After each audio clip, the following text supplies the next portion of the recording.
Alright, hello citizens of the Nigelverse. It's Nigel once again, and this is going to be another wrestling review. So, about 5 years ago, a little company started up. You might have heard them, they're called AEW or something.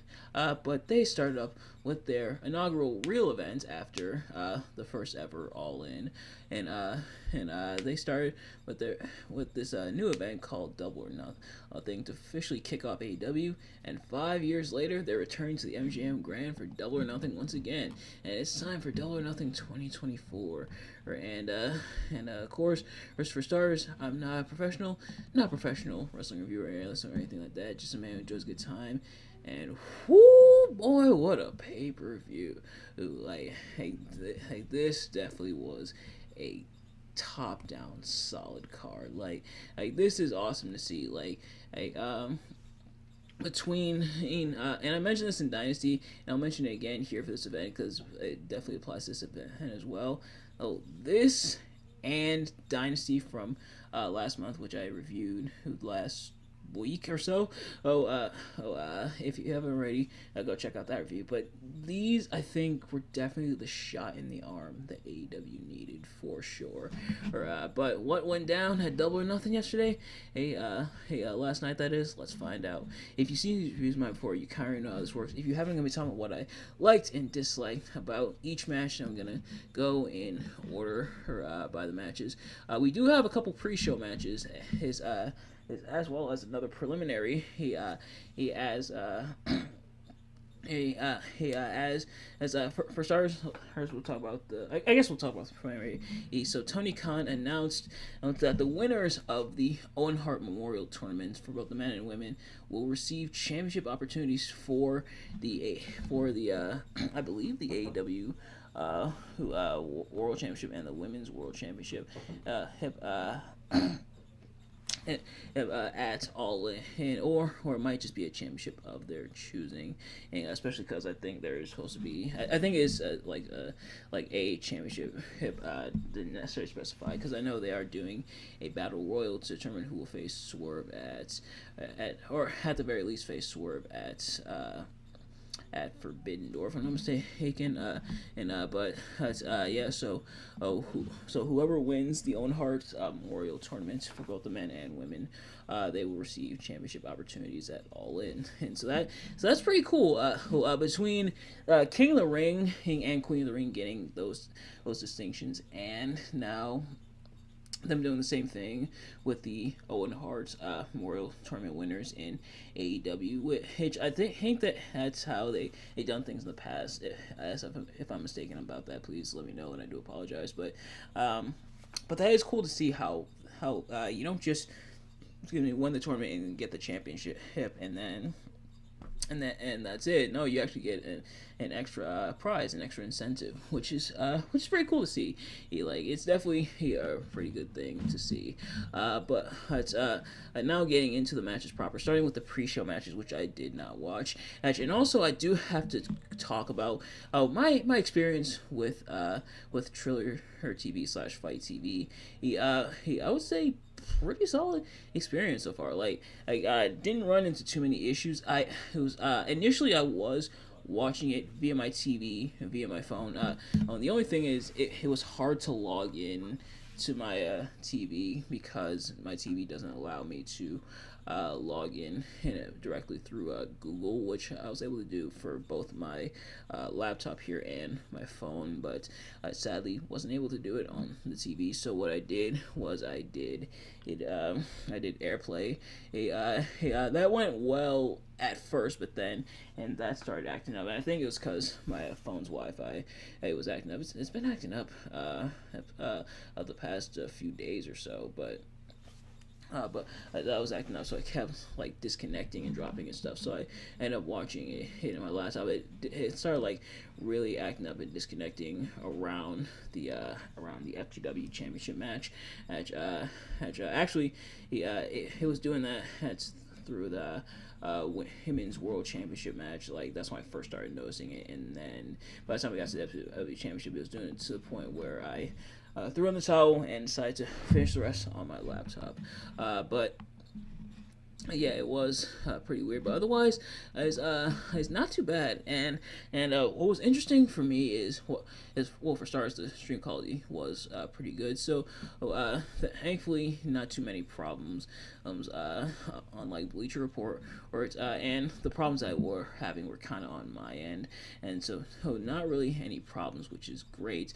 I think once or twice, like the audio cut out a little bit. But I'm not sure if that was the actual pay-per-view feed itself, or it was something on my end. But yeah. So not too many issues, which is really good. So will I be sticking to Triller TV / Fight TV, or will I be going back to Bleacher Report? Probably I'm not entirely sure yet. I might. Yeah, I'm not entirely sure yet. Actually, it's about the same price and everything. But the other thing that was interesting that Triller TV he did was the interactive questions. They had like different interactive questions. They had little quizzes and stuff like that. They also had like reactions that would show up on the screen. But thankfully, you don't have to participate in them. You can turn them off if you wish. I kind of interacted with them because it was some kind of little fun things to do. And then at the end of the stream, they announced like the winner, and unless I'm mistaken, the winner of that of the of that contest throughout like the pay-per-view feed got the equivalent of Jack Squad, which it does kind of suck. But unless they actually did get a prize, which if they did, then I take it back, and maybe it's incentive to try harder next time. But yeah, so I would say for my first outing, my first experience with Triller / Fight TV, yeah, not bad. So you know what, I might use it for watching the AEW pay-per-views going forward. But anyway, the other thing I wanted to bring up was that you didn't have the option to watch the pre-show stuff on the pay-per-view feed. The pay-per-view feed actually didn't start until the actual pay-per-view started, which was at 8 o'clock. So you weren't able to watch the pre-show. Now, granted, the pre-show was up anyway. Like the 0 hour was available anyway on YouTube, where you could watch it for free. The buy-in, and as they called it, so you had the option to watch it there, and I didn't watch the pre-show anyway, so it's not like it affected me too much. That's not really a complaint, just something kind of interesting, because you were able to do it on Bleacher Report. You were able to tune in to the stream early so that you could watch everything. So it's kind of weird that they weren't able to have it on this stream. But nevertheless, like I said, it doesn't really affect me that much because as I wasn't watching the pre-show anyway, admittedly. But yeah, so now that all that setup is out of the way, and now all the rambling is out of the way, it's time for more rambling, aka my thoughts on the event. And so, the two pre-show matches that we did have were Deonna Purrazzo taking on Thunder Rosa, which she picked up the win there, and then the Acclaimed defeating Cage of Agony. So I think I was like 50-50 when it comes to, I think one of my predictions came true and the other one did not. I think I predicted that Cage of Agony would beat the Acclaim. They did not, but I think I also predicted that Deonna Purrazzo would beat Thunder Rosa. It was either is either 50-50 or I got one wrong, I forget. But nevertheless, getting into the show proper, we start off in a big way, a international championship action as Roderick Strong of the Undisputed Kingdom sought to defend against the aerial assassin Will Ospreay. So Will Ospreay, Will Ospreay, of course, her's pretty new to AEW and everything, and potentially battling for, I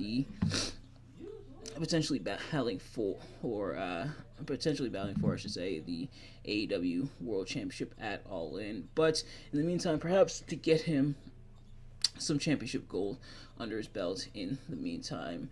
I'm Osprey. He's seeking to battle Roderick Strong here. Meanwhile, Roderick Strong, of course, won the AEW International Championship back at Revolution, and so seeking to defend it here. And Osprey ultimately picking up the win, and so pretty solid action between these two, including a moment where Don Callis instructed Will Ospreay to go for the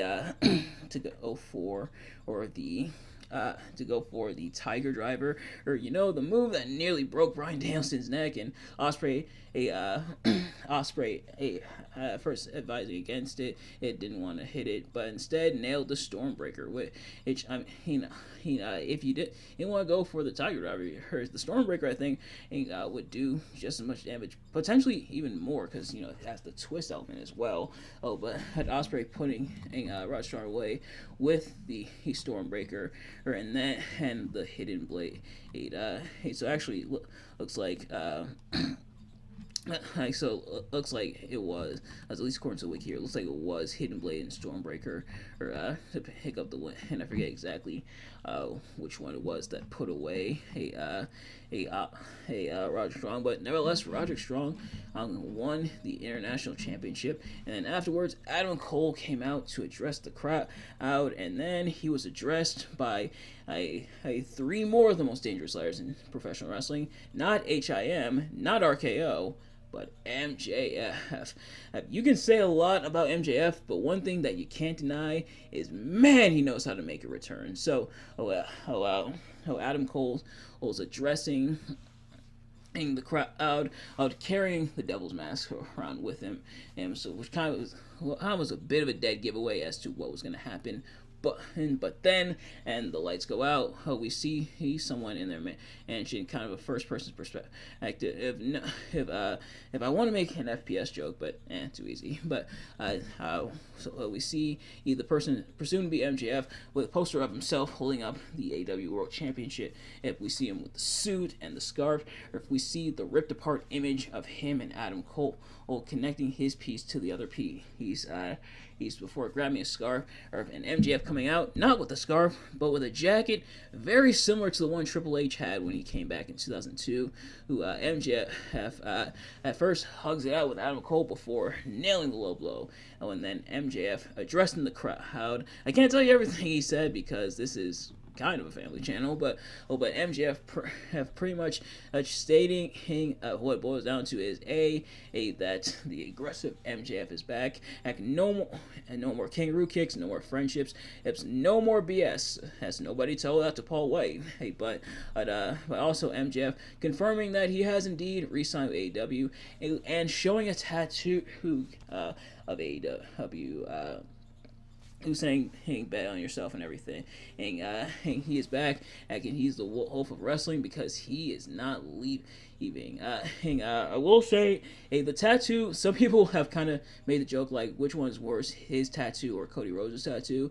I will say, at least MJF has it on his leg to where it can be covered by his boots. It's not like in it's not hot. Well, first of all, it's not as big, but it's also not in a look at me stupid position, and as Cody Rhodes' tattoo is. But yeah. So MJF indeed re-signing with AEW, which of course is something that everybody saw coming. Like I don't think people really expected him to jump ship from from AEW to WWE. Yeah, I think the majority of people kind of knew that he was going. Excuse me. I think the majority of people pretty much knew that he was going to stay in AEW. For the time being, and not just because of the pay and everything, which now the reports saying that MJF wanted to be one of the top 3 guys paid in WWE, and that was something that didn't go through. And asked for a considerable amount of money from AEW, but also because MJF definitely a made man. And within AEW, who been there pretty much since the beginning, and creating plenty of moments, and one their more recent world champions as of just last year, or in fact being the longest reigning AEW world champion. And will MJF end up in WWE someday? It's a possibility. You might not with that tattoo, but like I said, you can always cover with the boots. But But will MJF appear in WWE someday? It's a possibility. But for the meantime, I don't think anybody really thought for sure that he was going to jump ship from WWE, from AEW over to WWE. It would have been interesting, and I know some people had kind of been doing some fancy booking as to what it would look like in AEW. In fact, I kind of talked about it as well in a video way back when, talking about will MJF go to AEW. That was a while ago. If you haven't already, go check out that video, even though that's obviously not coming to fruition, at least not anytime soon. But at the end of the day, I think people did kind of figure that he'd be staying with AEW, and some people pointing out the shots at WWE, more specifically like Vince McMahon stuff, especially with the jacket and everything, and the hair kind of looking like Wolverine as well. As with WWE shots, it's not the first time MJF has done it, and I doubt he'll be the last. But yeah, so but the bottom line is MJF is back, getting a huge pop from the crowd. Like I said, definitely knows how to make a return, and he always gets a pop whenever he does return. But but yeah, so MJF is staying with AEW for the time being. But next up in trios action for the Unified World Trios Championship, and for the first time in a while, the Trios Championships are actually on the main card. The Bang Bang Gang, that being Switchblade Jay White, and the Guns, Austin and Colton, and defending against the Reunited Death Triangle, that being Pac, Penta Zero Miedo, and Rey Fenix, who are accompanied by Alex Abrahantes. And a pretty solid match, pretty solid action, and between the two sides. It's some fun action. And somebody did point it out, and it definitely is true. Jay White did like 90% of the work. The Guns mainly there. They did their things, but otherwise the Guns mainly there to take the bumps from Death Triangle. But the other thing is Juice Robinson is back, baby. Yes, Pac was about to go for the Black Arrow on Jay White. He was pulled down by Juice Robinson and Jay White. He then hit the Blade Runner, if I'm not mistaken, and yes. And nailing the Blade Runner on Pac in order for the Bang Bang Gang to pick up the win. So, the Bang Bang Gang, Bullet Club Gold, what have you, however you refer to them, is reunited in AEW. Some people speculate that now that Juice Robinson is back, he'll probably take over the reins when it comes to the Trio Championships, and meanwhile Jay White can go back to doing solo stuff, which honestly I wouldn't mind that. Like Jay White still being obviously affiliated, being the leader of the Bang Bang Gang and everything.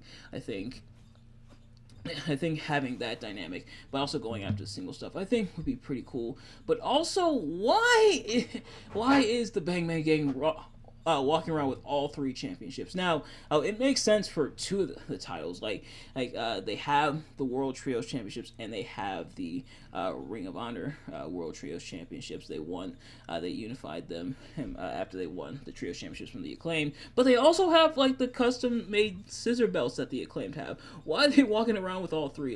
It's kind of an interesting visual, and it's not the first time it's happened in pro wrestling, but it's kind of weird. Like, why are they still walking around with the pink one? And it's like, why not just the Ring of Honor World Trios Championships and then the regular Trio Championships? Why they also keep the pink ones, I wonder. But nevertheless, so the Bang Bang Gang does retain there. Then next up for the AEW Women's World Championship, Timeless Toni Storm defended against the Professor Serena Deeb.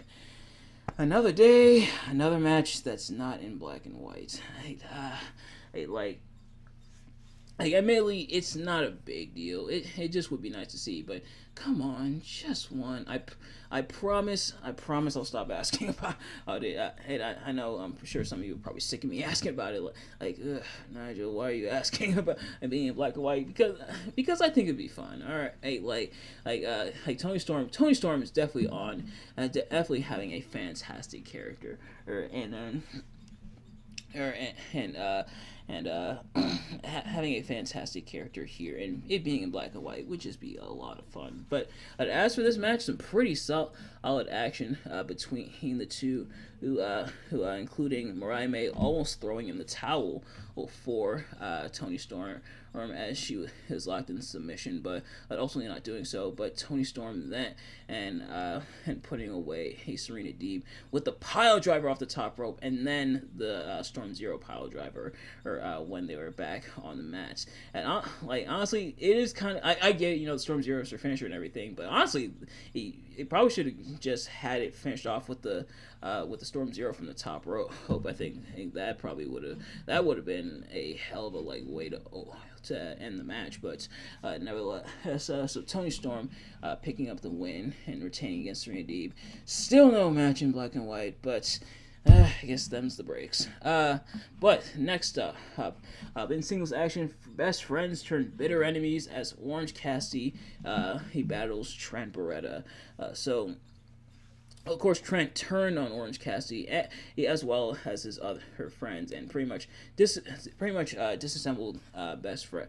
And his best friends are no more. He's distanced himself from Orange. He ended Chuck Taylor's career, distanced himself from Rocky Romero. So yeah, best friends are no more. Trent coming out with new theme music. Again, it's pretty cool. Titantron, starting off with the normal best friends Titantron, but then it dissolves into Trent Beretta and everything. I think that was pretty cool. But Orange Cassidy, he not coming out with Jane, but coming out with "Where Is My Mind" by the Pixies. He's honestly, me personally, I know some people do prefer "Where Is My Mind" as opposed to Jane. Me personally, I love both. Both are literally on my playlist, but it was a cool throwback, and because this is the 5-year anniversary of AEW. Technically, it was on Saturday, but this is the 5-year. We saw some throwbacks, and this definitely was one of them. But Orange Cassidy, they mentioned, kind of dressing a bit darker, her wearing a black shirt, or even his jeans were the darker shade of blue for his jeans and his jean jacket. Still having the white sneakers, because he should have went with the black sneakers to complete the look, but showing that he's more upset at over what Trent did, and these two definitely he went at it. Admittedly, I did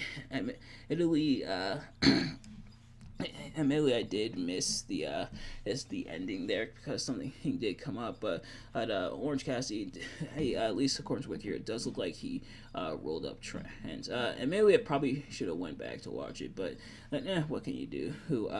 But then and really good action from both. And you definitely got that fight feel from the match. It definitely felt like it was a fight between the two, and not super duper emotional, but it definitely had that big fight feel. But afterwards, Trent saying he's done, walking through the crowd, which is kind of weird, or walking off, not wanting to be interviewed by Renee Paquette, shoving off Rocky Romero. I don't think he literally shoved. I forget whether or not he literally shoved Rocky, but pretty much Trent saying he's done. So where's the storyline going to lead? We'll find out. And where's Don Callis fit into all this? And something else worth mentioning, Don Callis is making frequent appearances here. He was there doing commentary for the Will Ospreay Roderick Strong match. He did commentary for this match because he's trying to recruit Orange Cassidy. He's gonna be there for Mox versus Takeshita. Don Callis is definitely his presence is felt throughout the show, but so a solid match between the two. But then next up, in a 3-way FTW rules match for the FTW Championship, the Learning Tree, Chris Jericho. Yes, he himself is literally called the Learning Tree. It's not just the stable. It's called Learning Tree. Chris Jericho literally himself is called the Learning Tree. Okay, but he's defending the FTW Championship against Hook and Katsuyori Shibata. In an FTW rules match, pretty much all kinds of weaponry and stuff like that, including dice, and the dice kind of being like de facto thumbtacks where they went in the people's bodies and stuff. Man, I didn't know dice could be dangerous, but nevertheless they were, and going for her, and we even saw them going for the double submission spots that they went for on Brian Keith. Obviously, that's how we got here. Hook and Katsuyori Shibata were in a triple threat match against Brian Keith, and then Brian Keith tapped out to both, so it led to this triple threat match here. But speaking of Brian Keith, he shows up and attacks. I believe it was Shibata. He attacked, actually revealed himself, took off the mask. So Brian Keith helping Chris Jericho pick up the win, and then nailing Judas Effect, I believe, on Hook, or actually I think Brian Keith took out Hook, and then Jericho nailed the Judas Effect on Katsuyori Shibata in order to pick up the win and retain.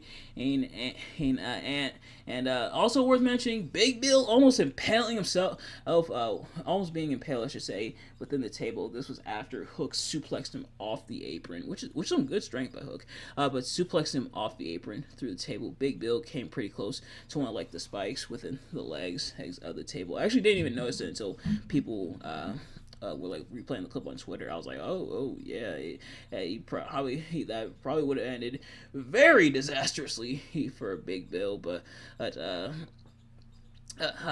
nevertheless, man. And between this and Damian Priest almost breaking the ladder, and almost falling off the broken ladder at WrestleMania 40. How did I not bring that up in my WrestleMania 40 review? Yeah, some near-death experiences in wrestling matches as of late. But so Brian Keith helping out Chris Jericho. My thing is though, why did Brian Keith need a mask? Like we kind of knew it was him. And Keith said it wasn't the last he had seen of Jericho. Well, I think Brian Keith was a heel before this, if I'm not mistaken. And time to go to the SmackDown Hotel, but also, why did he show up in a mask? Why did he show up in disguise? He probably could have just showed up as himself and helped out. It probably would have gotten, and it did get a decent pop. So it looks like Brian Keith, perhaps aligning himself with the learning tree, either Jericho just put out the bounty for, or the bounty hunter, of course. But so. Actually, still hissing on his face. So I guess that was heel turn. Okay, so I do stand corrected. All right. Hey, this is why it's nice to have face and heel turns documented. So shout out to the SmackDown Hotel, because I definitely lose track. But so Chris Jericho retains there. Admittedly, not a big fan of him having the FTW Championship when he really doesn't need it, but I am interested to see where things unfold here for the learning tree. But then, and also worth mentioning, Jericho. Jericho, when he reinvents himself and when he comes up with a new character and plays to the new character, he plays it hard. Like Jericho, it was hilarious. Him coming down to the ring, waving at everybody. He's smiling like a total goof, like he's the queen or something, and waving to everybody. On his way down to the ring. That admittedly was pretty hilarious. So Jericho retaining there. But then next up in the IWGP, the World Heavyweight Championship Eliminator match, Jon Moxley battles Konosuke Takeshita. Jon Moxley's arm heavily bandaged after being attacked by Konosuke Takeshita, but also Jon Moxley showing up with his with the vest that he wore or when he showed up at Double or Nothing 2019, which was Moxley's AEW debut. Him showing up and attacking Kenny Omega. Him showing up with that exact same vest, which was a very cool callback and everything. And it probably would have been even cooler if he came out to Unscripted Violence instead of Wild Thing, but Wild Thing is still Bob. But also the main story of the match, speaking of the arm, is Konosuke Takeshita going after the arm for the majority of the match, even like ripping apart the arm tape and everything to go after and attack the exposed arm of Mox. Fighting back, fighting against the odds. Konosuke Takeshita even hitting a Death Rider even on Mox, and Hawks and battling him there, and then and Don Callis introducing a chair into the ring, but that had backfired. And Mox nailed the stomp onto the chair and then put Takeshita away with the if I believe the paradigm shift was putting Takeshita away in order to pick up the win. So Don Callis' hand backfire. So both of Don Callis' hands kind of backfiring, or more so, Will Ospreay not following Don Callis' plan. Konosuke attempting to follow Don Callis' plan, but it ended up backfiring, blowing up in his face. So perhaps something to pay attention to within the Don Callis family as things unfold there. But yeah, so Mox picking up the win in here, which admittedly is a bit surprising, a bit interesting, but perhaps Takeshita will find another way to challenge for the IWGP World Heavyweight Championship. But next up in a barbed wire steel cage match for the AEW TNT Championship, if Adam Copeland defending against Malachi Black of the House of Black, and if Adam Copeland lost the match, he would bend the knee and seemingly join the House of Black, or the House of Black join him. And we find out Edge with the Brood entrance and Malachi Black coming out without the House of Black at first, but these two went to war. They put on an absolute clinic, barbed wire, weaponry, all kinds, including Adam Copeland nailing a huge elbow drop from the top of the cage. A kind of an ugly landing there. People saying, I'm surprised Adam Copeland didn't break his leg. He most likely did. It wasn't as big as the one that Randy Savage took at at the cage match at Halloween Havoc 97, but I did get flashbacks to that when I saw this big dive that Adam Copeland did hit going for the elbow drop. It definitely was a pretty nasty, ugly landing. At least Adam Copeland hit his mark, unlike Macho Man, but it definitely was a very scary landing. Adam Copeland probably should have went for the splash or something instead of the elbow, but either that or been a little closer to Malachi. And also he did wrap Malachi up in the barbed wire before then. But the other big thing is that as Adam Copeland was kicked out of the cage, Malachi kicked into Adam Copeland and he fell through the door, or in the cage. Thankfully didn't have as bad a landing as The Undertaker did at No Way Out 2008, but after being kicked out of the cage and then battling on the outside, suddenly the House of Black showed up. Would the House of Black heck indeed join Adam Copeland? And we see them go with Malachi Black first, then head over to Adam Copeland and look like they're gonna face Malachi Black, but then they attack Edge. They're staying with the House of Black after all. It was pretty well done, and I did. They got me. They actually got me. I'm not gonna lie. I'm like, oh wow. Also, they're actually gonna turn on Malachi Black here, and that's gonna be the finish. But nope. They instead attacked Adam Copeland, and everybody sold it really well, including Malachi Black. Dude, guys, what are you doing? No, why are you going with him? Come with me. Malachi Black acts like, oh crap face. He's when Bunny Matthews and Brody King kind of teased joining up with Adam Copeland,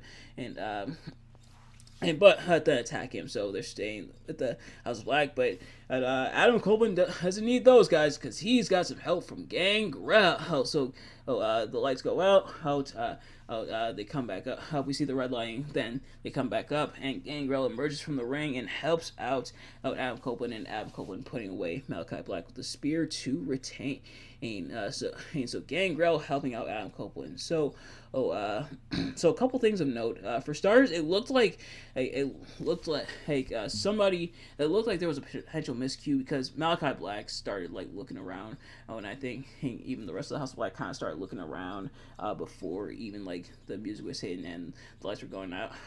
Something tells me either they were supposed to do it earlier or Malachi Black kind of jumped his cue, so it did look a little awkward there. Not enough to be like what the heck kind of thing, but that's something worth mentioning, unless it was supposed to be like that, and I'm totally wrong about that.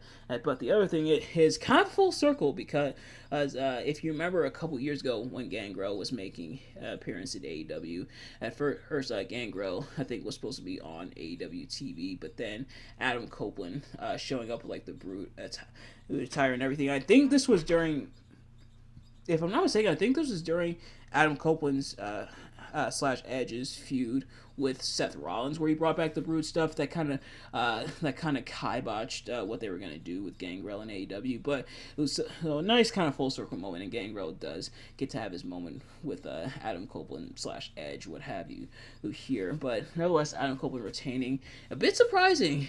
So this could potentially mean, and this admittedly is just speculation for now on my part, this could potentially mean Malachi Black might be on his way out.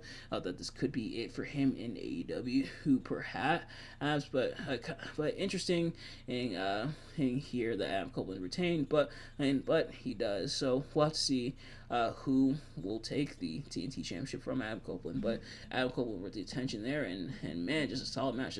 It's quite a bit of fun. Like there was brutality, there was physicality, there was the tease with House of Black. Gangrel making an appearance was pretty cool as well.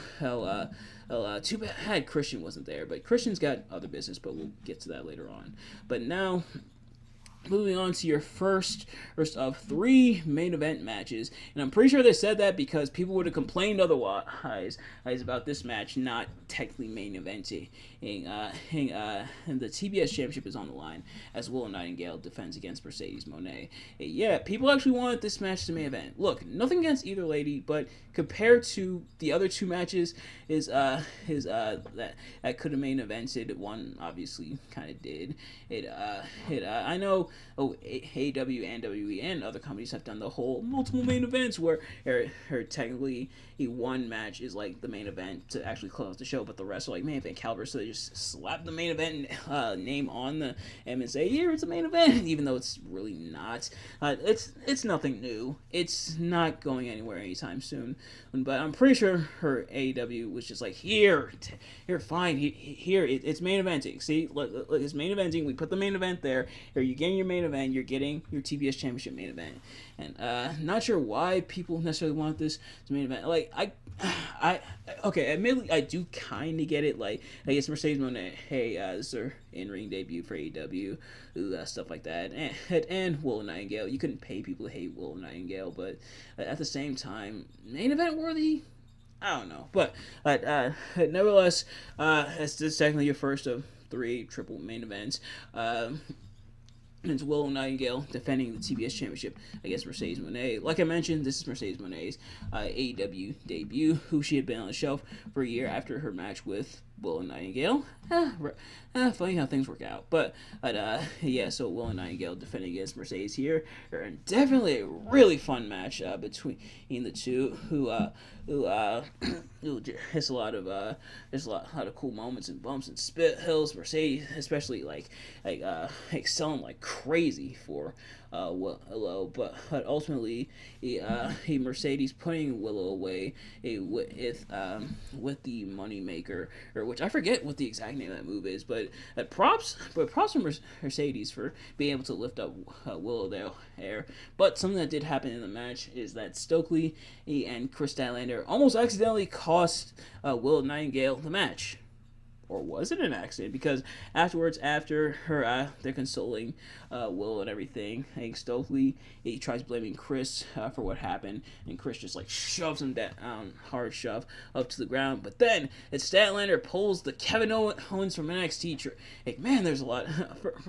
But man, I'm making a lot of WWE references for this AEW event, and I'm sorry, just comparisons. It helps me out. It helps me visualize stuff, but yeah, so Chris Statlander shoving down on Willow Nightingale hard and attacking her. So Chris Statlander has turned on Willow Nightingale. So 2 of the best friends are heel. Chuck Taylor is not going to wrestle again, and Rocky Romero, I guess, is going to do his own thing. And so the best friends truly are no more. But yeah, so Statlander. So I imagine Statlander and Willow are going to fight either probably at either at Forbidden Door or at All in London, or they might just throw it on Dynamite and just call it a day. But yeah, so. Yeah, Will's got a new enemy now in Chris Statlander, and Mercedes Moné is now TBS champion, which admittedly you kind of saw coming. Some people may argue that Mercedes didn't really deserve it because in her first match and she already winning the championship there, like what the heck. But at the same time, you kind of saw it coming, and it's not like the women's world championship. It's not a world championship; it's more of a mid card title. So I guess they're able to get away with it. That and the TBS Championship hasn't been around that long, so I guess they're able to get away with it. But yeah, so Mercedes Moné is the new TBS champion, who Mercedes Moné defend against, and we'll find out in the near future. But next up, for the AEW World Championship, Swerve Strickland, who's accompanied by Prince Nana, is defending against Christian Cage, who's accompanied by the Patriarchy. He shout out to that awesome, not just Warriors, her entrance, but Warriors gear from Swerve some really awesome gear. The Warriors, a movie I still have not seen. It's one of my dad's favorite movies. My brother didn't.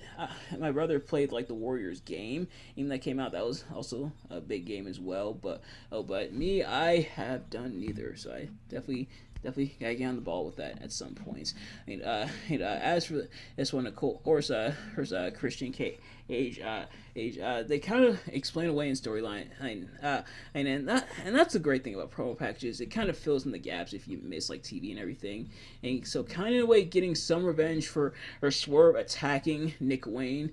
And it is crazy how about a year or so ago the shoe was on the other foot. It was Swerve who was the heel and Nick Wayne who was the face. Now a year later it's Nick who's the heel and Swerve who's the face. It's wrestling is weird / interesting / weird sometimes, but nevertheless, so Swerve defending against Christian putting on a hell of a performance here, including probably one of the best counters ever. Christian going for the spear, Swerve catching him mid-air with the house call. That hey, definitely frame that on the wall. I'll put that up on a poster or put that on a t-shirt. That's got to be the next AEW t-shirt. It'd be a lot better than the MJF one, but put that on a t-shirt because that moment was fantastic. That was some good stuff. Like the amount of timing, I wonder how long it took them to actually rehearse that at like that picture perfect timing. Like if that went wrong, it would have looked really awkward. Or now if it went super wrong, one of them could have been hurt. But if it went wrong, it would have looked pretty awkward and dumb. But Swerve with like that pinpoint precision to nail Christian Cage at exactly the right moment with the house call as he was going for the spear. That was really cool. And then Swerve putting Christian away with the Swerve Stomp. Actually, I think he put him with the house call, if I'm not mistaken. Yeah, it was the second house call. Sadly, it wasn't as cool as that initial one to counter the spear, but man, that was a fantastic. That was a cool spot. Honestly, if the match ended there, I don't think anybody would have been mad at it. I think that would have been a better ending to the match. Like, I get you want to do like the Swerve Stomp and everything, and probably the second house call, but if that spot ended the match, that would have been a fantastic spot to end the match on. But nevertheless, so Swerve retains a really, really solid match. But then, and to quote Justin Roberts, and I'm paraphrasing here, the ish is about to hit the fan, and it's time for anarchy in the arena as the elites, that being Matt Matthew and Nicholas Jackson. It looks like here on the wiki they're just referred to as Matt and Nick Jackson. So I guess they're not snobbing up their name anymore. Either that or it's just Wikipedia being Wikipedia, but Matt Matthew and Nicholas Jackson and the Young Bucks, Kazuchika Okada, the Rainmaker, and Jack Perry, the Scapegoat, are taking on Team AEW, that being the American Dragon, Bryan Danielson, and Darby Allin, and FTR. Cash Wheeler and Dax Harwood, but aka Dax Yax. So that just about everybody has a nickname. I guess Darby Allin would be the Daredevil, and Cash would be. I'm tempted to make a gun joke, but again, too easy. But nevertheless, as man, what a match! That's like definitely, he and Anarchy Arena main evented last year as well. Ironically, also featuring the Young Bucks. Although the Young Bucks were faced last year, teaming up with the rest of the elite, that being Omega and Adam Page against Blackpool Combat Club. But us having, and then Bryan Danielson was also heel last year. So again, wrestling, but nevertheless, as this main event, it does make quite a bit of sense, and what a fight! Just all kinds of fun, just all kinds of fun stuff. And me talking about it wouldn't do it justice, because this one was a fun one, including them playing the music. At first, they played like Darby Allin's music as he came out. Darby Allin having a face mask with the thumbtacks in it, because of course it is. This is Darby Allin after all. Before the Young Bucks playing their music, it go red. So I guess playing music, I guess that's kind of just the thing for Anarchy in the Arena, like playing the music as they're brawling before it eventually fades out. I guess that's just a thing, because they did that last year when they had that really bad band doing the cover of Wild Thing. Hey, at least the music is way better. But before Bryan Danielson hitting his music, the final countdown, and probably one of the funniest moments, Matt Jackson telling them to cut the music, that they don't have the budget to continue playing that music. For starters, nice self-awareness there, but also, oh man, like stuff like this. Why I definitely love this new character from the Young Bucks, the sniveling, sneaky EVP character for the Young Bucks. Definitely what they needed for sure. But then the insanity, he just goes from there. I'm probably missing a lot of spots because a lot happened, and I'm definitely gonna be out of order. But in this match, we saw more fireworks, including this time on a chair, not in Matt Jackson's foot, which is nice. Speaking of feet, we saw the new sneakers that they plugged. They literally plugged them in the intro. Justin Roberts literally plugged the sneakers in the intro. But they had the thumbtacks, and as Darby Allin was hung upside down like the bully trying to shake him out of his lunch money, nailed with the double super kick, from the Young Bucks with the thumbtacks in, as if Darby Allin hasn't been through enough. Jack Perry running over Darby Allin and with a truck/bus, and they wonder, is that the same truck that hit Darby Allin in the first place? Which I know in different like parts of the world. This is in Las Vegas. I think Darby Allin got hit by the bus when he was in New York. But at the same time, could you imagine? And Darby's just like, oh, not again. And for Jack Perry nailing him. And speaking of Jack Perry being set on fire by Darby Allin with the flamethrower, right after he grabbed Tony Khan and threw him down the ramp. Oh, poor Tony Khan. You really, like, after being attacked already by the Elites, for starters, you probably shouldn't have been at the show. You probably should have just booked it over the phone. But also, oh man, you need some tighter security around you, Tony. But there was the hat. There was the I think the TK driver, they're calling it, or I might refer to it back as the Mel's driver. Now they attacked Tony Khan, pretty much that on the poker chip. This time around they nailed, I believe it was Bryan Danielson, they nailed on the poker chip. So just all kinds of insane stuff in this match. This match was all kinds of insanity. It was all kinds of fun, and ultimately the Elite picking up the win, including Jack Perry nailing Bryan Danielson with his own running knee and picking up the win. One of the rare times where someone using their own finisher against them actually gets them the win. But yeah, this match was all kinds of insanity, all kinds of fun.